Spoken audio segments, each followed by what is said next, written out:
they're here to talk about safety protocols and procedures.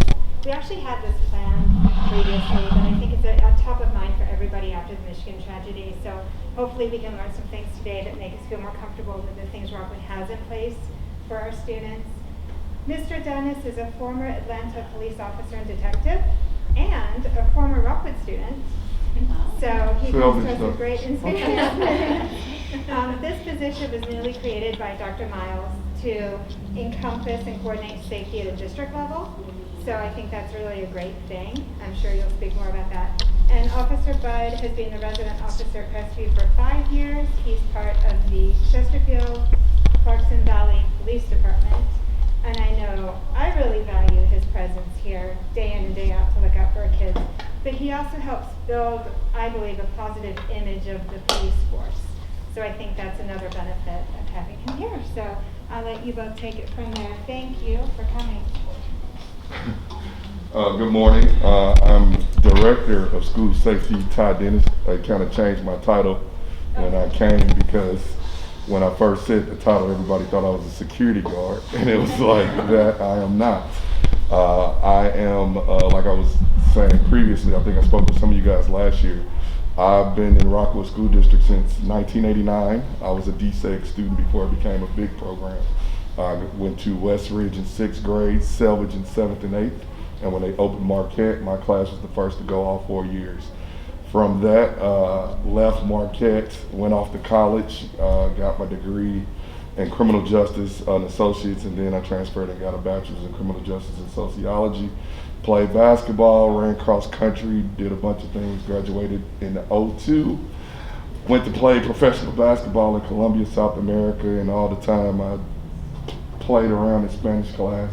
I was regretting it because my Spanish teacher was saying, you never know where your life is going to take you. And so I definitely love getting back into the classrooms and telling that story, because as young people, we don't know where our lives are going and different things like that. I was the same way. While in college, my professor came to me about, what are you trying to do with your degree? And I'm like, I don't know. Thought I was there to play basketball. And he was like, have you ever thought about the FBI? And that's how my career started getting pushed towards law enforcement. After playing, right before I went to Columbia, I went to a job fair in downtown St. Louis for Atlanta Police Department. St. Louis Police Department had a hiring freeze, and that's how I ended up in Atlanta. I honestly don't think I would be the person that I am if I would have stayed. I'm glad I was allowed to go somewhere else. And I moved to Atlanta in 2004. I was a patrol officer for 6.5 years, and then I got promoted to detective, and I specialized in gangs and guns. Served on a federal task force with the ATF. 2015, I was Detective of the Year, and every year since, I probably got an award for a lot of community service work, because coming from the city, there's poor relationships between law enforcement and the community. And even since I've been back here, we started the program, Conversations with the SROs, because just like she said, Officer Bud does a great job, and all the SROs do a great job, and they're part of the fabrics of the schools that they serve, but nobody sees it. They think they're just there to bust them for drugs and all this stuff, and it's like, no, they're there to prevent anything from happening. We don't know how many crimes that police car prevents, because the number one deterrent of crime is officer presence. So when people pull into the parking lot, they don't know where he is, and so that deters a lot of things. We have, I think, 13 SROs as of right now. Me personally, I wish we could have had an SRO in every school, but of course that comes with money, because at the same time, once again, that deters a lot of things. Fast forward, after what brought me back, during the George Floyd unrest, Coach Eric Schwein was my coach when I was at Marquette. He reached out to check on me. That turned into a 2-hour conversation, and he always ended, I want you to come back. And I often told him, well, you can't afford me. And he eventually said, what if we found a way? And then they had actually created this position, and everything pretty much started falling into place. 3 days into that, I was dealing with the protests in Atlanta. And when I came home, my daughter, she goes to Rockwood Valley. She came to me like, Dad, I don't want you to be a cop no more. I want you to just be my dad. And at that point, the writing was on the wall, like it's a wrap, I'm done. And it became a big story because I had done so much community stuff and investigations in Atlanta where they were hating to lose me. But then it was exciting to come back home because my family and everything was here. I came during the pandemic and we were online, so I came during a weird time. I didn't get the full gist of what it was.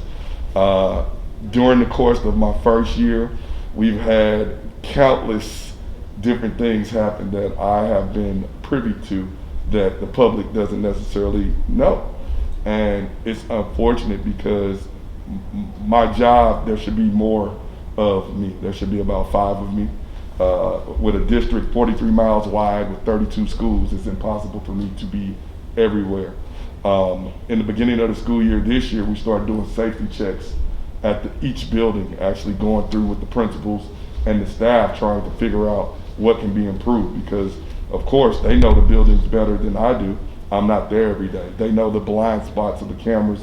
They know which doors are propped open by the kids and so forth and so on. And so we try to do safety checks so that they can provide that information. So if it's a problem, let's address it. If there's a camera that's, a lot of times when you, as a police officer, when you're doing investigations, you look up and you say, oh, there's a camera. And then you find out it's pointing that way. And you're like, no, we needed to point that way. And so in speaking with the staff, they're able to provide that information. Some of the cameras, some of the buildings are outdated. So some of this technology needs to be updated. All of that comes with money. And so just trying to get that on the radar of the powers that be, that we have to start transitioning and changing some of this stuff. Fast forward to mask mandates. As a police officer, I don't make the rules. I'm just hired to enforce them. Whether I agree or disagree, that's not my call. I've had to work pretty much every board meeting, so I get to see the good, the bad, and the ugly of the district. And to be former alumni, it's embarrassing, just to be honest with you, because as parents and as adults, we tell our students conflict resolution. Talk it out, work it out, and then we set the example of we argue every 2 Thursdays about whether you agree or disagree. I was taught empathy. Empathize is something you know nothing about. Everybody in here probably is entitled to their own opinions, and we all have different opinions about masks, COVID, or what have you. I had COVID, and it was a scary feeling with everything that's going on because you don't know. Do I know if a mask prevented? I don't know. And so in my position, listening at the board meetings, you get to hear a lot of people do a lot of research on this topic, and it's pretty awesome. But it's sad because from a district standpoint, no matter what we do, we're going to piss somebody off. And it's sad because then the children are sitting back watching our behavior. And so even with today, like what Jensen was just talking about, with the Attorney General's, what has come down, I got kids myself. And I couldn't even drop my own kid off today because I had to be at Wildwood at 8 o'clock. And then I'm like, all right, let me go drop my kid. Well, you got to come by central office. We got somebody acting up and that's what we were just talking about. I'm getting pulled in so many different directions dealing with meaningless stuff that we can't focus on the stuff like school safety, what's very important. And I get calls from different vendors every day. They find me on LinkedIn and they call with all these awesome products. And I basically have to tell them I work for a public school district. We have a Ford Taurus budget and you're selling a Lamborghini. Like, it looks nice, but we have to make it cost effective for the entire district, not just one school, all the schools. And so just dealing with all of that on an everyday basis, it's like, honestly, I go home after board meetings and I have to sit in the driveway and just breathe, because people don't understand that words, emails and all that stuff, it hurts. To be called to your face a flying monkey, that hurts. You know, I'm 42 years old and sticks and stones may break my bones, but that still hurts. Because then the same people will see you at the board meeting and say, hey, Mr. Dennis, how you doing? You know what I'm saying? So it's like, we don't think about our actions, or I don't think everybody thinks about their actions overall and how it affects everybody as a whole. Like, I feel like I'm still, as a police, I have to worry about everybody. Even if after you say that to me, I still have to love on you. I can't say, well, you called me a name, I can't. No, I still have to protect you. And so dealing with the best part about my job is being able to go to the different schools and seeing the positivity of that's going on in the schools. When I got here, I met Lorinda Cray at Fairway. She introduced me to a kid that had been through a lot. And she asked me personally, like, will you mentor him? And in the time that I mentored him, he got adopted. And then when he got adopted, when they did the Zoom call with 30 different administrators on the call, I swear to you, everybody, including myself, was on this call bawling. And I got a picture up in his office, the difference that a year made in this young man's life. When he was at Fairway, he looked this way, and now he's in a loving home, looks like a totally different kid. And even when I'm talking to the students, I tell them, when you see better, you do better, you want better. And when they see negativity, some people take that in, and we have to keep in mind what are we, what they're calling from the central office right now. But we have to keep in mind what we're putting out there, and as people, empathy. I love talking with my secretaries because we were able to have these interpersonal conversations, and so we started talking about the book situation. And they was like, why don't they just pull the books? And I'm like, it's not just about the books. It's, although it seems that way, it's more to it. Diversity, inclusion, LGBTQ, and the books are being grouped together. You see what I'm saying? And as a minority student that went to school in here, it feels good to actually be able to learn about you. You know, when I went to Rockwood School District, Black History, all we learned about Black history was Martin Luther King and Rosa Parks. And it's like, it's more to it than that. And I love being a guest speaker, being able to tell my stories, because everybody sees this and they don't know that for 10 years I was kicking in doors, having dinner with killers and gang members and stuff. So it's just telling you guys all this. I'm at a point where I'm kind of venting, forgive me, because this is happening right now. And we have to do better as overall. Everybody has to come together. Whether you agree, disagree, mask this, mask that, whatever, we have to have an equal playing field for everybody. We can't continue to go back and forth. We're killing our district. We can't, some of the resources that we're spending for safety at board meetings, we could be putting towards shatterproof glass, more cameras, different things like that. And we don't realize that we're shooting ourselves in the foot, because I'm a taxpayer too. I pay taxes too, so I'm paying for some of the same stuff. But we have to have some type of control at these board meetings, because when we don't, I went out of town one time, and that's when the board meeting was out of control. I got a call out of town, I'm trying to enjoy myself. Where are you? Trying to have a beer. But that's the reality of it, and as adults, we just have to do better.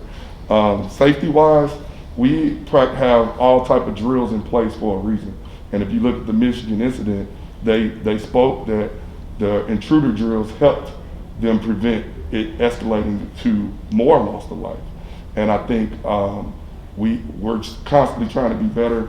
I got a director's meeting with the other directors from the other school districts where we discuss and share information. What works, what doesn't work, what system do you guys use, different entrances into the school.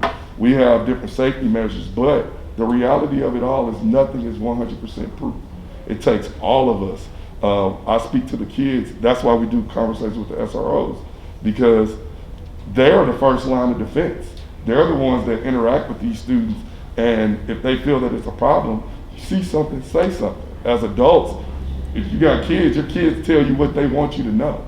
And so the SROs being here are creating a relationship where people feel comfortable in talking to them. They're not here to bust you. Officer Bud ain't trying to do an arrest report. He wants to do his everyday and go home to his life just like everybody else. And so just trying to get that out there to help people understand, like, we got other things to be worrying about than this. And so that's where I'm at with it. If I vented too much, forgive me. it's happening right now, so it is what it is. So Bud, why don't you share what some of the drills look like for us at Crestview? Yeah, and I'll go through a few different things here. So the main thing is Crestview's locked down, and I think every school's locked down throughout the whole day in terms of the exterior doors. So the exterior doors are locked down at all times. No one can get in unless you're getting buzzed in. And that's, Monday through Friday, and I'm here during that whole time. Mr. Mulch and Carlos Baca at the front, they're checking to see who it is before they actually even come in the building. And once they're in, we kind of get a plan of where they're going, what they need to do, and if there's any additional assistance that is needed, then I might come out and talk to them and just try to figure out what their plan is here for the day. In terms of our drills, right now we practice the 4 E's, educate, escape, evade, and engage. And every situation is different. You might have a intruder where there's 4 different intruders. There might be 1 intruder. So every one is changing, it's evolving, but basically 4 E's, what it teaches is escape is usually your best route. Like if you're in the library right now, there's no reason to go barricade this door when there's exit right here. You can get out. The only reason you wouldn't exit is if there was a intruder or shooter right outside this door. We have rally points in place, which are the places where the students and staff are supposed to go to. The students know that, the staff know that, and the police department knows that. The Chesterfield Police Department has an incident response plan that I come up with Dr. Jansen, myself, and the department, trying to figure out the best plan of action and the one that makes the most sense. These rally points, we also tell the students if you can't get to those rally points for whatever reason, just get out of the building, make sure you're safe, and then we'll figure out what to do from there. If they go somewhere else, we might not account for them in 2 hours, 3 hours, but we will account for them. There's a plan to account for every single student. There's staff here at Crestview that'll be working on that while I'm dealing with the intruder and coordinating with other law enforcement officers going from there. We also have reunification points, so obviously we're not going to have tons and tons of parents and news vehicles showing up to Crestview and putting the camera in everybody's face, parents trying to pick up their kids during this. So we have reunification points that the law enforcement officers will be giving out to the public, so the parents and news and everything else can go there and keep it away from Crestview while we deal with this.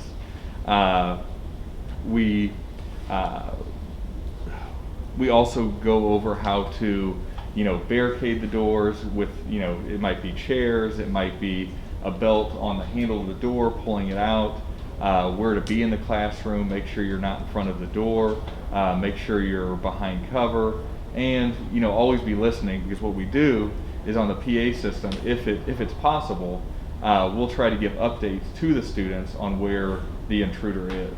So if the intruder's on one end of the building and you're on the other end, then that's your time to get out. So we try to provide updates, and what I always try to say too, like I said, escape is always your best option, but then sheltering in place is good if that's your only option that you have. But basically, sheltering in place, you're putting the outcome in the intruder's hands. If the intruder wants to get in, they're probably going to get in. I mean, you can barricade the door to the best of your ability, but they're going to be able to get in eventually. You're just deterring them. You're making them, try to find an easier target as they're going through the school. And we've talked about doing more in-depth intruder drills where it's more realistic, where you have, lights and sounds and things like that. But then it just turns into, we might be, scaring the students too much at that point. So we do, the basics, but enough for them to know if this happens, this is what we're going to do. And then I also wrote down a few things about things I do outside of the normal realm that you guys probably think I do. I'm kind of the liaison between the police department and the school, and Ty Dennis is the same thing. So to keep the school safe, I'm on duty all the time. I get calls from the beginning of the day to the end of the day. It could be 10 o'clock at night, 11 o'clock at night. Most of the officers in this area know who I am, and they know I'm the SRO at Crestview. And the same thing at Marquette. If they can't get a hold of the SRO at Marquette, they're getting a hold of me, so I relay information to those schools to keep it safe. I won't get into details, but we had an incident last night, and I was on the phone with Jansen making sure that the school was safe today based on what happened last night. And that was a whole coordinated effort between me, Baldwin Police Department, Jansen, and then we made sure the students were safe today, and they are, because of me working 24/7 to make sure the school is safe. And most people don't know that because it doesn't get on the news. It's not, I don't tell every single person every day what I do, but it's constant. I hear what goes on at home, I hear what goes on at the school, I hear what goes on at Baldwin, Ellisville, Town and Country. I hear all of it. And if it's important enough, then we'll put information out. But for the most part, we handle it in-house, we take care of it, and it's, not an issue. And then, let's see what else I had for you. Another thing we do to keep the school safe, we'll randomly do drug dog searches. We basically just work with Ellisville, going up and down the hallways, checking the lockers. They're checking for, illegal drugs in the school, and fortunately, in the 4 or 5 years I've been here, we haven't found any illegal drugs at Crestview. We have found other stuff like vapes, but they're not looking for the vapes. At that point, it's basically just a false positive, and if the dog alerts to that locker, and let's say you're concerned because your kid's, locker got, the dog alerted to it. It could just be a false positive. It could be that their friend brushed up against their backpack, their friend had that scent on them, they brushed up against their clothes, and that was in the locker. And the dog's picking up on the scent from something else. It might not be, that illegal substance in their locker. But other than that, unless you had anything else. And so what do we add, six Oh. or 8 cameras this year? Yeah, so that was another thing I had on here too. But so since I've been here, when I first started at Crestview, the cameras weren't the greatest. There was halls that were had no cameras. There was halls that had cameras that were so bad it looked like you were watching a, just black and white TV. I mean, they were just terrible cameras. It was fuzzy. They didn't always pick up everything because it's based on movement. So when you walk into the hallway, the cameras start recording. But since I've been here, we've added, countless cameras in those 5 years.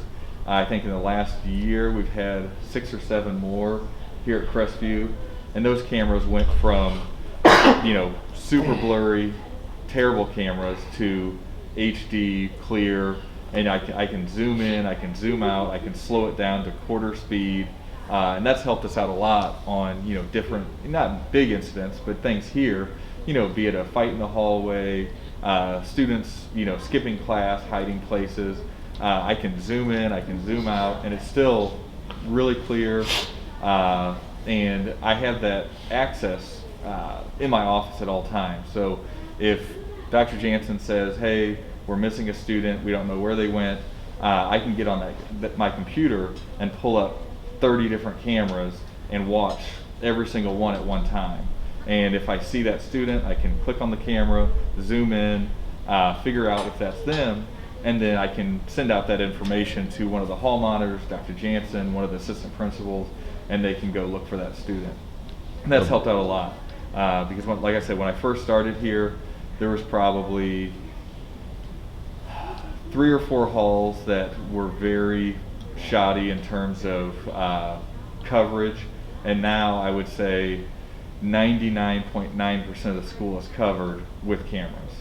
And to be clear, he doesn't spend his day No. monitoring. None of us, No. none of us sit at a desk watching cameras all day. Just, you know, Correct, because I got we're not access to all the cameras. searching. And We're not no. searching for kids, trying to No. have them to do something wrong. But you know, we have a couple kids whose disability has, you know, their response as part of that is to elope, and they take off, and they're fast. So at times it's like, you know, student A has left the classroom, and it's beneficial that we can quickly pull it up, and instead of 6 of us running all over frantically, Yeah. somebody can quickly do that. And you know, that's kind of also our plan as far as if there is an intruder in the building, and if any of our assistant principals or myself are locked in the office, that we can access that to be able to provide information over our PA system of where there might be a threat. In years past, we did a drill similar to that, and we just kind of announced, like, you know, the intruders in the 6th grade hallway, that would allow kids and teachers to kind of decide if that was a real scenario. Do we stay locked down, or can we easily get out of this building? You know, like a choir room is a perfect example of a classroom that should never ever lock down. It's one of the classrooms that has a door just like that in the classroom where they can just take off. So if there was ever an intruder in the building, there's no sense in them staying. So when we do those things, it's like, you know, take the access and go. But if you don't have any information, you don't hear anything, you just got to kind of make what is the best guess for that. But I wanted to be clear that Bud doesn't spend his whole day going. Well, I see, No, I you know, I see know. Johnny. Johnny's a minute late. I've caught him on the camera. Yes, ma'am. Some of our parents are coming from the elementary level, and things are really different at the elementary school versus the middle school. Can you talk a little bit about how the middle school, they've got more gives its autonomy to make a decision as opposed to wait for the teacher and all walk out in the line, or, you know, can you speak on that? Correct. Well, at the middle schools, the kids are getting a little more older and can kind of function by themselves a little better. And so when they're looking at it, they can kind of, like he's saying, make a decision on, okay, I don't need to wait on the teacher. The door's right there. Let me go there. With the younger kids, most of our younger kids probably can barely cross the street by themselves, so they need a parent to kind of guide them and things like that. With the safety drills, that's why they're practicing this different stuff. So it's almost like it's second nature on what I need to do and so forth and so on. At the high school, it's totally different also. Yeah, that's the thing with middle schoolers. If you told a middle schooler to escape, they're going to know what that means. They're going to know, okay, there's this exit, I can go here, I can go there. But if you tell that to a 6-year-old, 7-year-old, they're not going to know what that means. I mean, they might think, okay, I need to go to this room, I need to go to that room. They're not thinking, you know, where every single exit is. So, like Ty was saying, they're going to be looking for an adult for more guidance. Middle school, if we tell them to escape, they're not going to need me to hold their hand to walk out the door. They're gone. I mean, if we say to escape, they're going to be out of the school in 2 seconds. You know, I've seen them run in the hallways. I mean, they're going to be out. They're going to be out, you know, immediately. And that's why there is a little bit of difference between middle school, because middle school, high school, they can kind of make up their own minds. I mean, they've been trained, they've been taught in what to do. And they can kind of make their own decision. I mean, the teachers are going to be there to guide them, but there's going to be teachers. I mean, I'm not saying this because it's Rockwood, it's Parkway, whatever, but there's going to be teachers freaking out more than the students. I mean, in every single situation across the country, you know, there's teachers that do really, really well and maybe save lives, and then there's teachers that completely break down and they shut down. You know, there's fight, flight, and freeze. And there's a lot of people that just freeze, and your teacher, you know, unfortunately, you know, might be a hero, or they might be someone that just freezes, and you don't know until that situation happens. And in that situation, if you're in middle school, you're in high school, and your teacher freezes, they're still going to have that training to be like, I need to get out. You know, I need to get out. You know, I don't hear anything. You know, on the announcement, it just said they were over in the 8th grade wing. I'm in the 6th grade, so I can get out. you know, and they still have that training, so they can make that decision on their own if they want to. I have a question. I was a parent at Wild Horse Elementary, and we had the interesting situation where during the DARE graduation, the chief of police was there, and the intruder alert was sounded accidentally. And so we were privy to see the response that occurred. And what was interesting about that is that since none of the teachers and the staff at the school had any idea that it was going to be happening, it essentially was an unscheduled intruder alert. And so you had the benefit of actually seeing the closest thing that you could to what a real response and how those teachers might respond. So I'm wondering, my question is, do you ever perform any unscheduled? So I could talk on this. Before you do, I would say we had the same thing here. I think Zoe may have been here. We were having one of these principal meetings or CPO meeting, and one of the teachers accidentally set the intruder alarm off, and this whole library went into lockdown. They hiding behind bookshelves, doing the whole thing. But so we had the same experience here. But go ahead, bud. And that, like you said, the same thing happened here. I can't speak for Wild Horse Elementary. I can speak for Crestview, and it was very quick. I was in my office when it went off. In the main office, the intruder alert goes off. I leave. I start checking the hallways just to see what's going on. I had a basic understanding of where it was coming from. I started walking down the hallway, and the teacher is running down the hallway with her hands up saying, I accidentally hit the button. I accidentally hit the button. And at that point, I escorted her to the office. I think maybe you talked to that teacher. Yep. And then I cleared the rest of the building just to make sure that's what it was. But at that time, that was a couple years ago, but I didn't see maybe one student in the hallway. Everybody got to the classroom within 30 seconds or so, if that. It might have been faster, but everybody was in the classroom. It was locked down. And when I was making my, laps in the hallway, I didn't see anybody, which was really, really good. So to answer your question about that, though, the flip side of that is the sheer anxiety and panic that it creates. So I think a few years ago we tried to do one and just said, listen, we are going to have one today. So, so there was a little bit of like, if this goes off, it's not real kind of thing. And I didn't cut them up, but to piggyback off that, right now, that's one of the things. Some of the schools have their drills scheduled, like already before Michigan, and to have it right now can create anxiety and trauma because people watch the news and are thinking, oh my God, it's happening here as well. So that's another reason. In that moment that we had our false one go off, my kid was here. And being a good kid, having her, I think this was pre-cell phone and locker rules. She had already texted me by the time I got to the office. So, the level of panic that would create because of how quick kids communicate.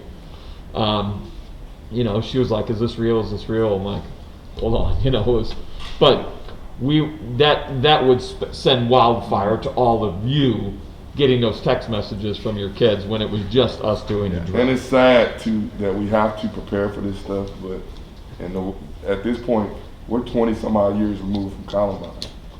This is something that we have to think about. Actually, one thing I noticed that everybody's talking about the intruders. Normally it's coming from the outside, but when you look at the schools attacks, they have always been from the inside, where parents have lost custody of their weapons. So what's the deal there? It seems like the first time, the Michigan case is the first time a parent that loses a custody of a weapon is being brought on charges. The laws, and then the thing that gets me really angry is those people that claim to be pro-life. And then when Sandy Hook happened, they were quiet about it. The Florida one, they are the same kids that are in the wounds that go and they can speak to you, and it's the same there's no difference. Yeah, and So where's that passion? yeah, and the first line of You know? defense for that, I mean, we're always trying to do better. You know, the police department, the school district, we're always trying to do better. But the first line of defense, if you read the whole story on the last school shooting, police officers took him into custody within, how many, it was like 4 minutes, 5 minutes? It was quick. And it was 4 or 5 minutes. The police, they don't put that on the news that much, but the police officers took him into custody within 4 or 5 minutes, which is very, very good, you know, response time. And that's why it's good for the SROs to be at the school, and that's why Rockwood wants us to be at the school, because I can tell you, I've been through MACTAC training, I've been through active shooter training, I've been through crisis intervention training, I've done a whole lot of training, and if something happened here, I would respond, you know, just like I do when I'm on the road, Right. to domestics, to shootings, to whatever it may be. And me being here, I can respond within 5 seconds compared to if someone's coming off the road, it might be a minute, it might be a minute and a half.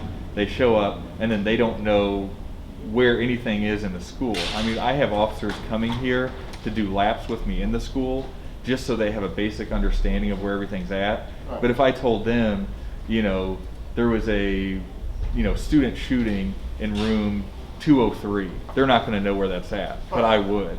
So that's why it's good for me to be here, and I can respond immediately, just like I have, because these intruder alarms have gone off in my 5 years. What would you say? 5 times? Maybe accidental ones. Yeah. You know, 5 times in my 5 years, and one of the years it was like 2 or 3 times. You know, pretty quick, back to back, and every single time I respond to the hallway. I walk up and down. I make sure that everybody's safe. And if you were waiting for a police officer on the road on patrol to do that, it would be much longer time than that. Sure. And I can't speak to other school districts if they have SROs, if they're there all the time, but at least at Rockwood, we try to have an SRO at the school at all But do times. you have a plan for the home side where to keep the parents from losing custody of those weapons? That's much more That's difficult. where Right. the problem is. Yeah. I think. So I would say that falls back onto a different part of us making sure that we, as the teachers, counselors, principals, have a pretty good understanding of our kids who are in crisis. I would say there was some red flags with that student, that we're having those conversations. Like, you know, there are times if, you know, maybe if a kid threatens to harm themselves, we're having conversations like, do they have access to weapons in the home? So we ask those questions so that we have an idea, you know, so that there's not a surprise, you know, so that those continuous conversations are happening. There's no way for us to make sure that every gun owner maintains proper gun safety in their house, Right. but that just has to be for us, that we're keeping good tabs on kids and their mental health to make sure that we're doing But if there so. were consequences for losing custody of that weapon, just like a guy in the army, you lose your weapon, it's, you know what I mean? Yeah, Yeah. I get So- it. And But that's what's laws, changing. yeah. That's what you're seeing. But it seems Oh, like- it's taken 20 years, but times when it comes to legislation, Yeah. takes time. But it seems And like Missouri is going the other way, where they don't even want law enforcement to enforce federal laws. Yeah. I mean, come on, you know? And all we can do is Well, we're not, these two aren't going to be able to solve that Yeah, one. and all we can Stay out of that. and all we can do is just go You off, have to look help at out it the school. holistically, Yeah. and see, Yeah. like what it And, means. Yeah. and the thing is, if Jansen wants to get into it a little bit more, he can, or I can just touch on the basics too. But just for your peace of mind, if there's even a murmur of any sort of weapon on a student in a student's backpack, they were thinking about bringing it to the school. If there's even a murmur of that, we are conducting a search of that student and the backpack and the locker. And it might not be me doing it, but it might be Dr. Jansen, it might be one of the assistant principals, and then they fill me in on what they find and what's going on. But it doesn't take, you know, someone seeing a weapon to search that student. If someone even says, hey, I heard, you know, Johnny was going to bring a weapon today, you know, we're bringing that student in, we're talking to the parents, we're doing a search of the backpack, we're doing a search of the locker, just for the safety of the students. So at least we have that in place to help at the school. Stephanie, go But ahead. that was, let me ask a really years ago, and there was discussions about the false alarms and doing the HUD system with the 6, did we do that? Whatever Yes. came of that? So yes, so the intruder system is different now. So I would say probably so far this year, it's gone off 4 times. And what happens is every single phone in the office rings, and somebody picks it up. Most of the time what has happened is the teacher hangs up like, oh my God, I forgot. I did this accidentally. But we still respond to the room. He goes to the room, we call the classroom, like, are you okay? And they're like, yeah, we accidentally hit the button.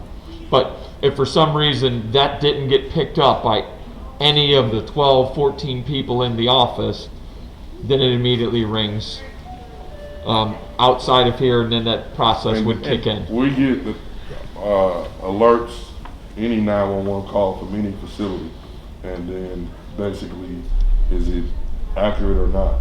And then I'm in constant communication with the SROs where when something is happening, I'm knowing right then and there what they're dealing with and what resources I need to provide to them. But I got to keep in mind that they're in the middle of it, so they don't have time to text or tell me, but I try to get some type of update so I can see what more resources do you need.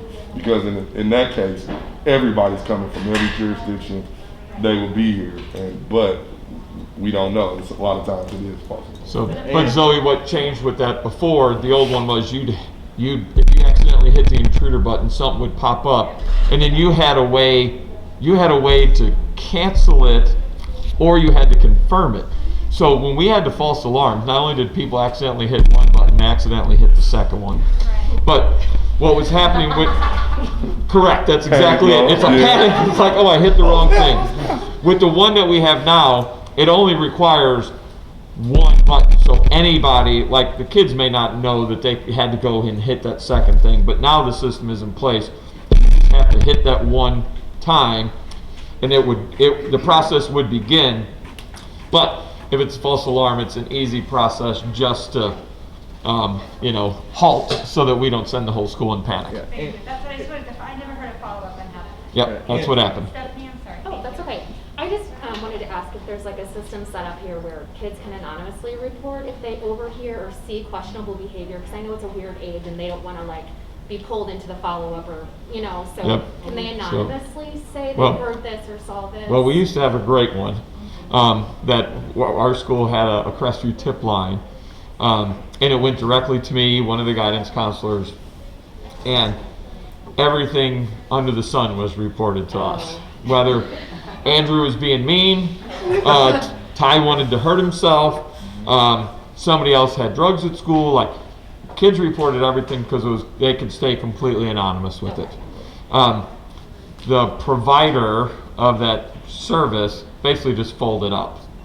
And we've searched for some other ones to do that. Then we were beginning to look at a new thing, then the pandemic hit. Then the whole deal with our website. So now that we are back, what we would like to be able to do is just have almost like a Crestview tip line email address, or a specific phone number that they can call if they don't, because obviously your email is not going to allow you to stay anonymous. Right. But there would be a way that they could leave a voicemail on a particular line. So now you can always do it through the Rockwood. There's a Rockwood app on the Rockwood app. There's a way that you can also put things on there as well. So we always tell them they're more than welcome. If they want to make sure we know something, they can certainly email us. It takes away their anonymity, but we're also not going around saying, Stephanie reported this when we get those things. Our response is always, it was reported to us. We never tell anyone where those things came from. Okay. So. And one more thing I wanted to bring up too about the intruder alarm and the 911 notification system. So at Crestview we have these radios too. So I have the police dispatch radio that coordinates with St. Louis County, Chesterfield, and I can coordinate, ambulance, fire truck, more police officers. But we also have the Crestview radio. So a couple of the times when these intruder alarms go off, when someone accidentally dials 911, we can actually call those people on this and figure out what's going on before. I mean, it's instant. You know, it goes off. I see it on the phone. I hear, you know, the alarm going off. I can call on here, and if that person has it, they can get back with me immediately to say, you know, hey, this is an accident. I mean, obviously, I'm still going to check it out to make sure it's an accident, but a lot of times we figure it out before we even get down there. You know, it might take me 20, 30 seconds to get there, but within 5 seconds, I already know, you know, hey, this most likely is, you know, an accidental one. Because And- even when that sounds, our secretaries still get on the radio, because they all have them Yeah. in the office, and say, the intruder alarm went off in room wherever, because most of the time the teacher in their haste and panic just hangs the phone Yeah. right back up. And So we still respond even when there's a Yeah. a fake. And this Well- has helped us countless times, because even if it's something like an injury, you know, someone breaks an arm, breaks a leg, I get on my dispatch radio, contact county dispatch, they send an ambulance, and then while I'm calling this, I'm also using this radio to coordinate with the teachers, the staff here, saying, I told the ambulance to come to this entrance, you know, make sure that that student's there, because the ambulance is going there. And that's the same thing that would happen if there was an intruder, if there was a shooting. I would be contacting county dispatch and using this, trying to coordinate where everybody's going. All right. Can I just say one Yeah. thing?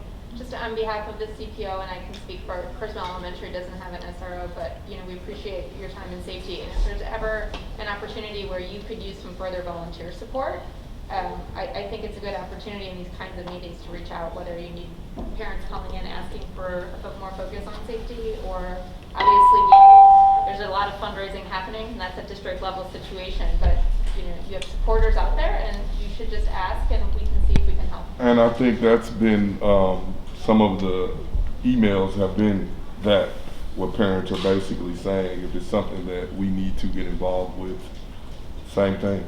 I think in the beginning of the year, we dealt with the lack of bus drivers and the more foot traffic and things like that.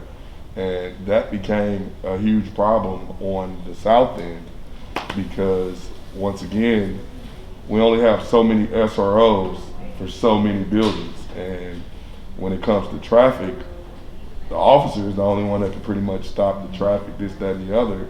But then the principals are used to, it's just like Jensen's used to him being in certain places.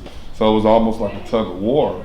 And we eventually had to, we got a volunteer to help with the traffic, because it was the first 2 weeks was utter chaos. Yeah, and the big thing too, just so you guys know, I can't give like an official statement, but Chesterfield is working on hiring more people. It's just like anything else right now. Everybody's short. Everybody's short. You know, we hire 3 and 2 leave. You know, we hire 5 and 3 leave. And it's a constant battle to keep police officers nowadays. And a lot of that has to do with, you know, the public, the media, just not wanting to do it anymore. But, you know, the officers that are here, they're doing their best, but they're hiring as much as they can. But then, like I said, if we hire 5, 3 are leaving, and when we think we have enough people for an SRO at Kerrs Mill, then it's like, okay, well, 2 more leave, and now we don't. So we're doing the best we can with what we have right now. One thing I noticed